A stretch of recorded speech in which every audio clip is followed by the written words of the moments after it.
Where are you heading now? I'm going to bring home. What about you? Oh, I'm going there too. You want to bet who gets up first? Yeah, let's bet on ice cream. You can buy me one. I can almost say that ice cream. Bet? Yes. Alright, I'll see you there. See you. What he's doing? He's taking the longer road and not even running.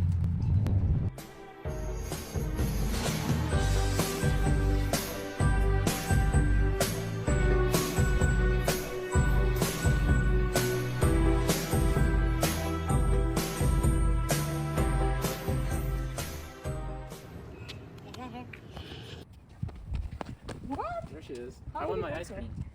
How did it run so fast? You know, I didn't even run at all actually. The difference you is mean? I knew Dijkstra's algorithm. What's that? First, to understand Dijkstra's algorithm, we need to picture our graph. In this graph, each vertex, also called a node, represents a place, city, or a class. This graph is connected by edges, which are lines that represents ways to get to these nodes. To use the algorithm, we're going to weight the edges with measurements like time, distance, or difficulty. Here, each node is a main building of campus, and the edges have the time it takes to get to them. Once we have those values recorded, we pick a starting point and an end point. For us, the starting point is going to be Legacy Building, noted by the letter A, and the goal is Bingham Hall, noted by the letter P. We assume we don't know the distance to any node at the beginning, so it is helpful to start each node with the value of infinity. From there, we look at all the neighboring nodes of our starting point and check how long it takes to reach each one based on the weight of the edges. We'll record those distances and the node we're coming from, so that at the end we know the shortest path and the nodes that produce that path. Then we pick the node with the smallest value and move to it.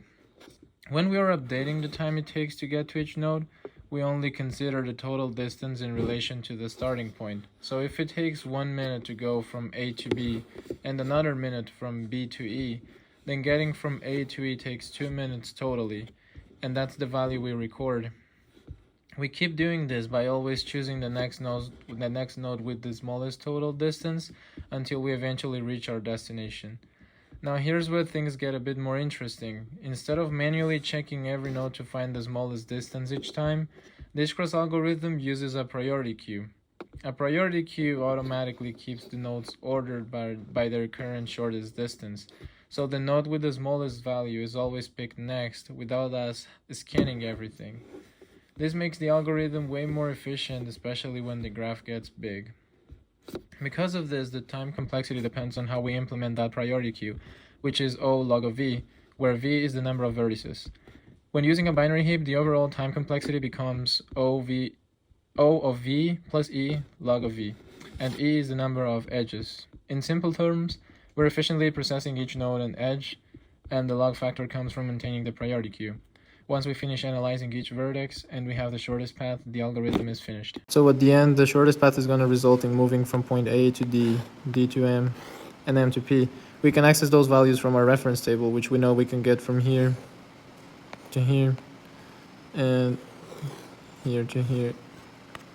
So that's going to give us the shortest path compared to going through any of the other sides, which this one results in a 7-minute duration.